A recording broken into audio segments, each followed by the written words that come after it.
This week on The Perspective with Mike Sherbino and co-hosting for Julie Stoutland is Mitch Hunter. And it's kind of Old Home Week as we welcome back to the show today Pastor Joshua Broom and journalist Billy Hollowell to talk about the supernatural. What the heck is it and how do we define it? Well, we're going to find out from two people's perspectives. Plus, get ready for a good time with singer-songwriter J.T. Harding, whose new book, Party Like a Rockstar, is a testament to how he worked his way in life from South Detroit to writing songs with Keith Urban, and the refreshing way JT just doesn't take himself so seriously. And if it weren't for people like Nona Jones, author, entrepreneur, executive, and pastor, people like our guests today wouldn't get as recognized as they do in the all-powerful and confounding and competitive world of social media. Nora is here to talk about her work with Facebook, speaking engagements around North America, her books, and above all, balancing the delicate line between the business world and faith. We're really glad you're with us today on The Perspective. I think today is simply going to be a fun program. We're going to talk about some very serious things, but I know there'll be a smile on your face. And we got J.T. Harding with us today. And Mitch, you should just be lit up with this one because he's a rock star. Mike, I'm excited. And I was even thinking last night, man, what kind of guitar questions can I ask him about? How much of that is for TV and how much of that is for after? I'm thinking Let me ask you a question about guitars, okay? You're getting married pretty soon. Like, how many guitars do you have? I've got 10 at the moment. You got 10. That's right. Mitch, you got to get a better car. You can't keep buying guitars. Okay, you got to take care of that little lady that you're marrying. Well, Mike, I've got one little lady, of course, that's my fiance, but I've got all these other little ladies too, and they need attention. I think of Maria, I think of Lindsay, I think of Sarah. These are all real names for my guitars, and I got to take care of them somehow. Yeah, you need to clarify. Those are names for your guitars. For my guitars, that's right. Well, hey, you know what? Let's talk to a real rock star. Yep. And we got J.T. Harding with us today. J.T., thank you for joining us here on The Perspective. Hello, I didn't know this was the Mormon perspective. Oh my gosh, this guy has 10 girlfriends. You know what I love about Mitch? A lot of people don't realize about Mitch. He was actually going to get engaged to another girl, and she said, "No more guitars, choose me or the guitars." And he said, "I'm going to miss you." I'll find someone else. Do not adjust your televisions. I'm really dressed like this. All right, good morning. The Perspective, Mike and Mitch, what's happening? I had to stay up all night to get up this early, but let me just greet the incredible country of Canada with this. All I want to know is this, okay, JT, before we get into the serious stuff. Okay, now we're doing the Mackenzie brothers. I get it, okay? And we could have worn flannel. We changed just before we came in. We were trying to be a little more mature, and unfortunately, you're not. I just want to know, as a rock star, first question, can you do the splits? I want to know that.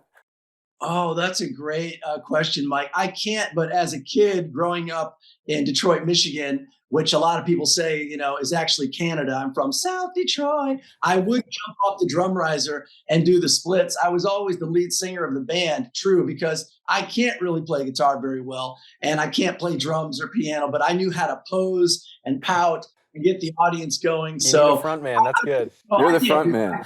And okay. The next question is this.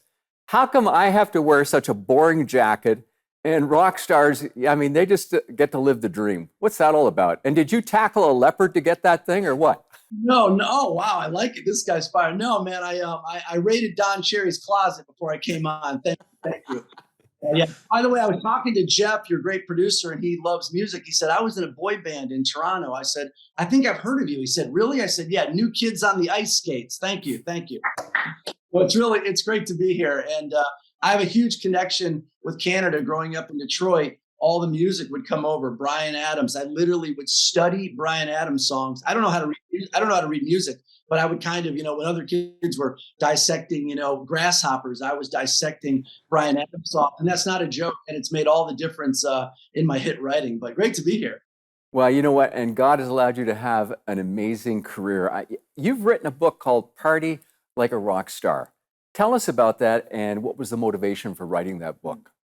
Yeah, thank you. So I didn't know anybody in the music business. I just loved watching MTV. I was adopted. I always say I was truly, I say it in the book, I was taken by the hand of God and given to my family, the Hardings. And I grew up in Detroit. My family loves sports. And, I had big hair. I'm hairspraying my hair. I'm jumping around with a hockey stick for a guitar. That's true. And everyone asked me for advice. How do you become a hit songwriter? I didn't know anyone in the music business, but I made it happen. And that's why I wrote the book. And I've written number ones for Blake Shelton, Keith Urban, Different for Girls, which was a 6-week number one for Dierks Bentley in Canada. I wrote a song called Smile with Uncle Cracker. And that's what the book's about. And there, I was up against a lot of, adversity.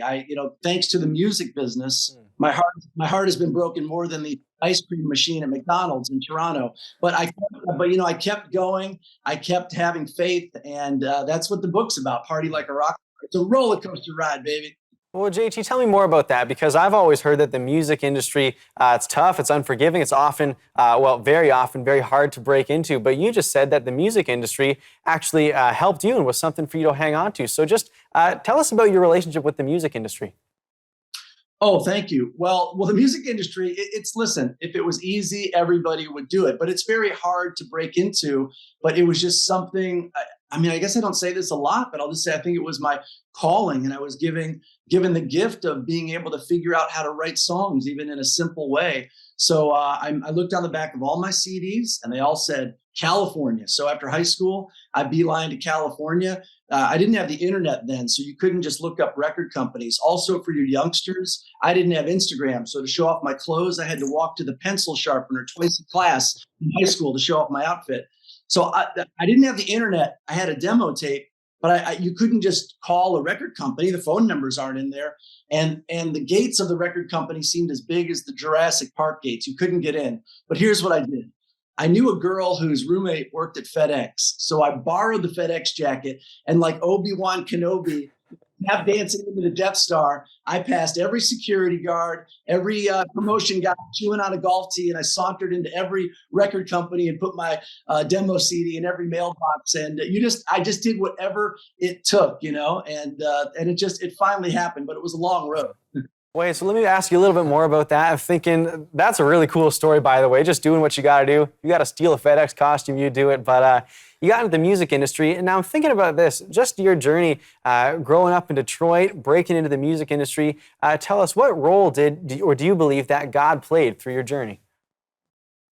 If you had asked me years ago, I would say, why is this happening like this? Why do I hit all these roadblocks? But here I am, maybe on the other side of it. And I feel like, he was just teaching me how to write better songs and how to become a better person and how to treat people with respect and try and not always think about myself and being in the limelight. Ever since I was a kid, when I open the refrigerator, the light comes on, I start singing and do 5 minutes of stand up.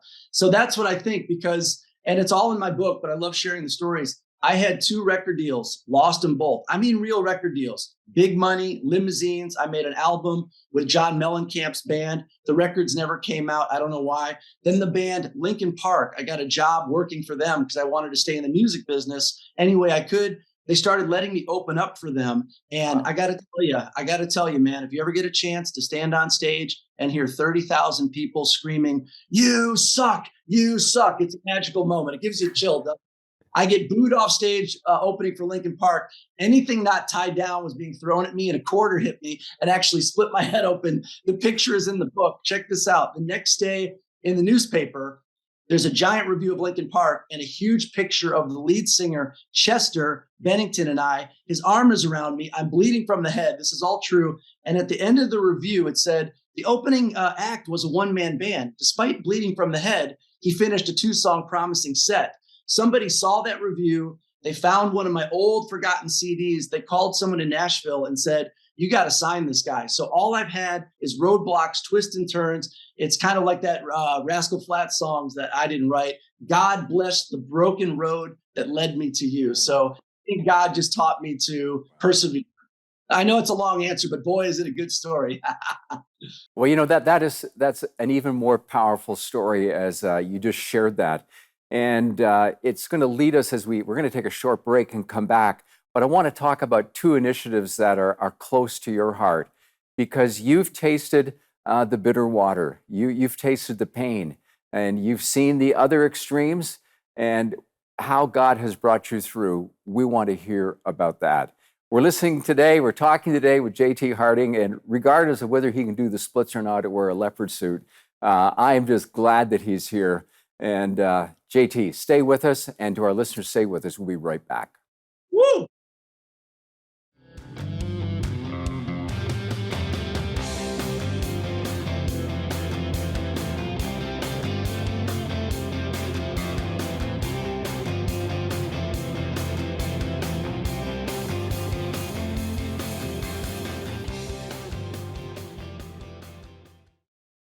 Well, welcome back, everybody, and we're here talking to JT Harding, and he's so full of energy. And JT, let me just jump right in, man. I gotta ask you, you're a storyteller, you're a songwriter. How much of your personal story influences the songs that you write?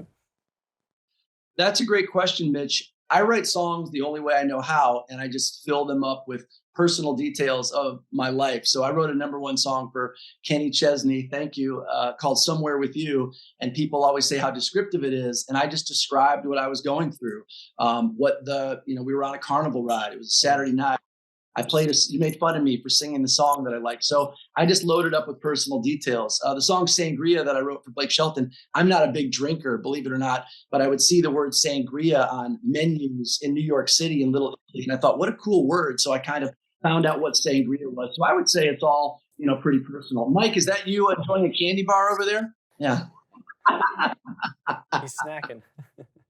So, JT, I want to ask you this question. You've got a couple initiatives that are so close to your heart. And Yes. Why don't you talk to us about those? I'll let you introduce them. Great. So I've never learned to talk about this, but thankfully when I wrote the book, I brought it up because it is important. I had a brother who took his own life. He was in 8th grade. I was in 6th grade, and there's no explaining it. It's just one of the mysteries of life. And I thought I've learned that something that I've been self-conscious about, maybe embarrassed about. I don't know why I would feel that way, but that's how I've always felt about it. But I've learned that talking about it, so many people relate to it. This thing that I didn't want to share with anyone is something that so many people want to share. So I talk about that in my book. I don't have the answers, but it is something we need to talk about, because if you can help someone, anyone, anywhere, just maybe not get stuck in that little moment, that might change. When somebody takes their life, it is often incredibly difficult for family members to be able to process things and even to find closure. Maybe you could just talk about that for a minute. How did you find closure, especially when you're so young and your brother was young? Yeah, I don't think I've ever found closure, but I don't mind saying I went to a therapist once. I felt really bad that I wasn't more there for my mom. I mean, I was in the house a lot, but I remember how sad she was. But someone told me, well, you were a kid, that wasn't your job. And my mother had incredible faith, and she leaned into the Bible and going to church. And my dad, my other brother, Lance, who in the book goes by his Native American name, Dances with Budweiser. My dad and Lance and my mom, we just stuck together. I said, like, we made like a shield against the world. Not that we were against the world. We just stuck together, and that made all the difference. We just realized how lucky we were to have each other. And my mom had spoke at suicide prevention things all over Michigan, all over the country. And I know she saved a lot of lives. So that inspired me. That's powerful. There's something else that's close to your heart, and that is National Adoption Month. What's that all about? Tell us about that. I was adopted at birth, and I wouldn't change it for the world. As I said earlier, my parents were into sports, and they just encouraged me. My dad would say, you can do whatever you want with your life, just do it your best. And so this last month I had a songwriting contest. It's already ended, but I just said, tell me your adoption story and tell me any kind of music that you like. And I got hundreds of submissions, and we picked someone. We haven't announced it yet because so many people want to write songs. So as long as they were adopted and they like music, and I just think it's a great thing to talk about, because I think you have to have a lot of courage to adopt somebody, but it's just something that's dear to my heart. And I know so many people that are adopted, and they just are full of joy, and we're just all so lucky. And I'll add to that, when I would come up, no in the music business, I would lean into the fact that I was adopted. I won the lottery of life from day one. And I thought, God's looking out for me. So don't get too bummed out on this journey to make it into. Well, JT, let me ask you, because I'm thinking the challenges that you've gone through with losing a brother to suicide, and I've heard firsthand from different people that being adopted can have its own struggles. But you come on here the show and you're high energy, you're funny, you're laughing, you're joking. So could you tell me, has some of the struggles you've gone through influenced your personality, or are they totally separate? Just speak to that. I'm not sure. When I was in my early 20s, I actually met my biological father, and it's really crazy. He turned out to be an actor. His name is Jay Thomas. He was on Cheers and Murphy Brown, and probably on some terrible Hallmark movies that are playing right now in and it's a great story. If you don't know him, look him up. His name is Jay Thomas. So everyone's like, oh, you're just like Jay. That's what it is. But I disagree. I think my parents encouraged me to be silly. My parents took me to concerts. My dad took me to Motley Crue. He was asleep the whole concert. That's not a joke. There's explosions. Wow. I just think that my parents encouraging me to be myself has made me who I am. And I mean, I don't really have the answers. It's just out there in the universe. But I can't just tell you how lucky I am that I was adopted. As we think about all the different things that happen to us in life, your life is not mapped out the way that mine is, but we all have stuff we have to navigate. It's like rocks in a river, and the rapids are going all around it, and the canoe is going to get smashed if we don't take the turn. I can't help but think that in the music industry, that it's been a bit of a dog-eat-dog world as well, whether it's Nashville or some other place. How have you learned to navigate those rapids? Well, rejection never gets easier. There's a lot of rejection. I wrote a great song this week. I'm like, wait till they hear this. And it's just been crickets. So you just have to, I look back on my past successes. I say my prayers. A new quote that I love, God knows what he's doing. Because every now and then I'll see someone with a hit song. I'm like, how does that guy have a hit song? I'm like, God knows what he's doing. And I love music so much. I just knew I wasn't going to give up. I wish I had a great answer. It was just my calling. If someone said no, I would just borrow a FedEx jacket and go through the back door. Hey, so JT, let me ask you, you say God knows what he's doing, and I'm thinking about, you've got firsthand a lot of experience in the music industry in Nashville. Just tell me about that. What sort of awareness is there of God and matters of faith in the music industry? Is that something that's publicly talked about, or is that kind of just kept private? Oh, in Nashville, it's everywhere you go, and it's great. Everyone down there, I've never seen people with so much faith in Nashville, Tennessee. I mean, I say in the book, I moved to LA. I felt like when I got to LA, God picked up America like a bath mat and shook it, and everybody normal hung on, and everybody else landed in Los Angeles, like myself. Everyone wanted to be a star. And I'm sorry to be so judgmental. I can tell people are judgmental just by looking at them. Kidding. But in Nashville, faith is just on everyone's mind. And it's such a nurturing place. We're competitive in Nashville, but we help each other out, and we are all friends. And I mean that. It's just an incredible city. And I started going there, and I said, I have to move here. And Detroit is as well. But when I was a kid, I would go to church. I'm just being honest. I'd go to, church on Christmas and Easter, and, my parents would go every Sunday. But, God just picks his time when he says to someone, hey, get here a little closer to me. And it took me a few years to do that. Well, I'm glad to hear about that. And, one of the things that I believe God has given you is a great sense of humor. Has it always been that way, or has it been something that just keeps growing and developing? Talking to you, Mike, I'm like, let me get some jokes ready. No, it's always been that way. I've always just been kind of silly and trying to be the class clown, and some people are like, I can't believe you say that. God's watching. And I say to them, God has a sense of humor. Flamingos have backwards knees, people. That's funny, so I've just always, I've never met a camera I didn't like. I think I'm probably, I just love talking to you guys and having fun and being silly. I mean, you have to, isn't that a quote? That's why angels can fly, because they take themselves so lightly, right? That's a good thing. And that's part of the whole process in my life as well. Just not to take myself quite so seriously, but the things that God's calling me to do, to give my energy, give my heart to it. And I love the word that your dad said to you, whatever you set your mind to, give it all your energy and all your time. And man, I just want to say thank you for coming on the program. It's just been fun. Absolutely. If you're watching, my book, Party Like a Rockstar, is available everywhere, bookstores, online. And if you're like Mike and you want to take a long romantic walk to the refrigerator with your headphones on, it's also on audio. and hit me up. This is really a great blessing, and I mean it. I love Bryan Adams. I love Shania Twain. I love Corey Hart. So thanks for all the great music through the years, everyone in Canada. Well, hey, thank you for being with us. Just one last question. Did you actually get that coat from Don Cherry or not? No, I'm just No, I wish. Oh, he's always got to have the last word, this guy. Gosh, We'll go buy jackets like that. We'll get leopard jackets. We'll get that. JT, thank you for being with us. Thank you. All right. And I want some syrup for being on here. Send me some. Love that. Hello friends, it's JT with intoxicating news. My memoir, Party Like a Rockstar, will be in bookstores everywhere February 22nd. Get excited, get excited.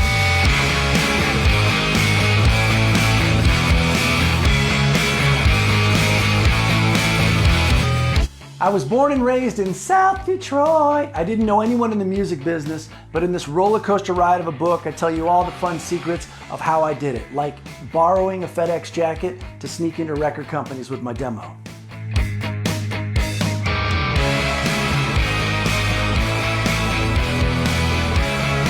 Click the link in my bio for the pre-order. This is better than a dating app because you actually get what's in the photo. Great stories. I toured the world with Linkin Park, went to Nashville. It never runs out of battery. You can carry it with you from 12 books. Party Like a Rockstar by yours truly. Click the link in the bio.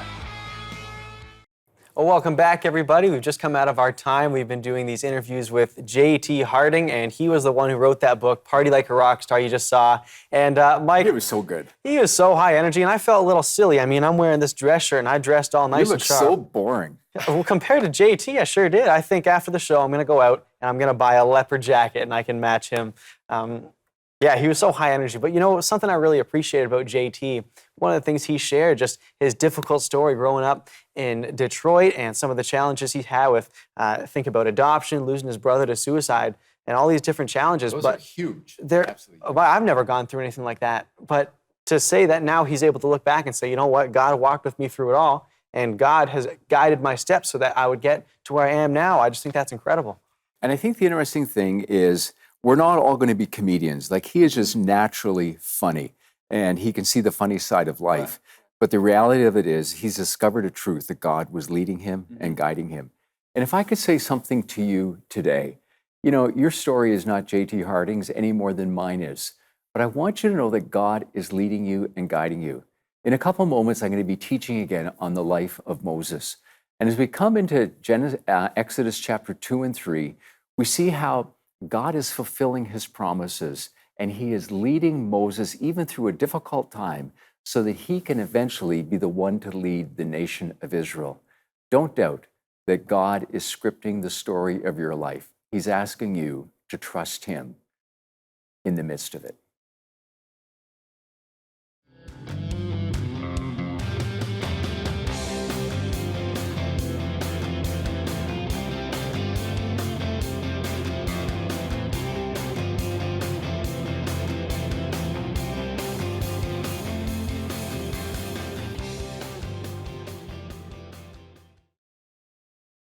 Just think with me of the statement, the long wait of disappointment. And that really is the story of Moses. He thought that he could lead the nation of Israel, and he did it his own way. We're going to see that a bit today in our teaching. But what happened? He got found out. He discovered that the nation of Israel wasn't ready to follow him. And he felt like the whole nation of Egypt had turned on him, and actually they wanted to annihilate him. So he runs to the wilderness. Fear brands him like a cowboy brands a cow, and it shaped his life. And decisions shape our lives. You know, we talked about the decision Moses' parents made yesterday, how they decided they're going to keep the baby alive when Pharaoh, the king of Egypt, said, we're going to kill all young boys. And they then put him in an ark of bulrushes when he was 3 months old. Risky. Who would put their baby to float in the reeds? But they wanted to keep him alive. But then we see when Moses is older that he makes an impetuous decision. And actually, when we read the story, what happened is that he thought this would really set him up with his Hebrew people. They knew that he had the favored place in the courts of Pharaoh because Pharaoh's daughter had adopted him, and he could do no wrong. He had all the training. Life was on a silver spoon. It was handed to him. And I'm sure that Moses is thinking in the backstory, this is preparing me to be the leader. I'm going to lead the revolution. And he decides in his own time, in his own way, that how he is going to do it. I don't doubt for a moment that those thoughts about being the leader and helping the people get out of slavery was from God. But timing is everything, and waiting for God to give his go-ahead is critical. And we read what happened here in Exodus 2:12. He saw, glancing this way and that, and seeing the Egyptian who was beating the Hebrew, he actually killed the Egyptian and hid him in the sand. He said he looked this way and he looked that way. And as someone has said that when you have to check if the coast is clear, you probably shouldn't do it. It was a huge mistake that Moses made. There are two stories being told here as we read through the book of Exodus. One is the lower story, and the lower story is seldom the same as the upper story. The lower story is what's happening in your life and mine. It's what was happening in Moses' life and in the lives of his fellow Hebrews. The upper story is how God is working all things together. And a lot of times we get frustrated with the upper story because God's timing is different than ours, and it's seldom the same. You know, when we come to Exodus chapter 2 and 3, remember I said yesterday there has been 400 years between the last page of Genesis and the story of Exodus. And so probably we're in about year 360, because what is happening is Moses is 40 years old. And suddenly he's running for his life, and he has to go out into the wilderness. And he's going to spend 40 years in the wilderness. I believe that God knew that that was going to happen, but I don't believe that Moses needed to spend 40 years in the wilderness to learn the lesson. I think he just kind of crossed his arms and he locked down. But my goodness, what he was doing, what a crushing defeat. Do you remember about a week ago, I was talking about some of my own personal experiences and riding on an elevator and hearing the elevator say, are you going up or are you going down? Moses is going down at this point, and his pride has been crushed. He has been rejected. And what happens is that, you see, initially his hopes were growing.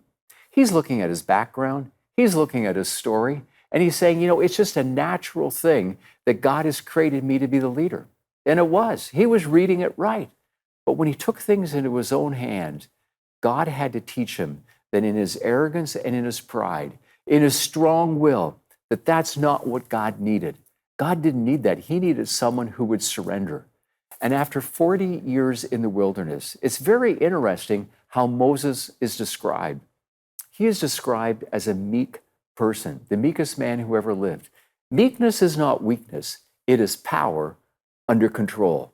And in those 40 years, God had to teach him that, you know what, when you surrender to me, when you let things happen my way, then I can use you. And I hope you'll draw on that today as you ponder your own life, maybe a period of disappointment as you've been waiting, to realize that God still is working out his plan. He's with you. He will never fail you or forsake you.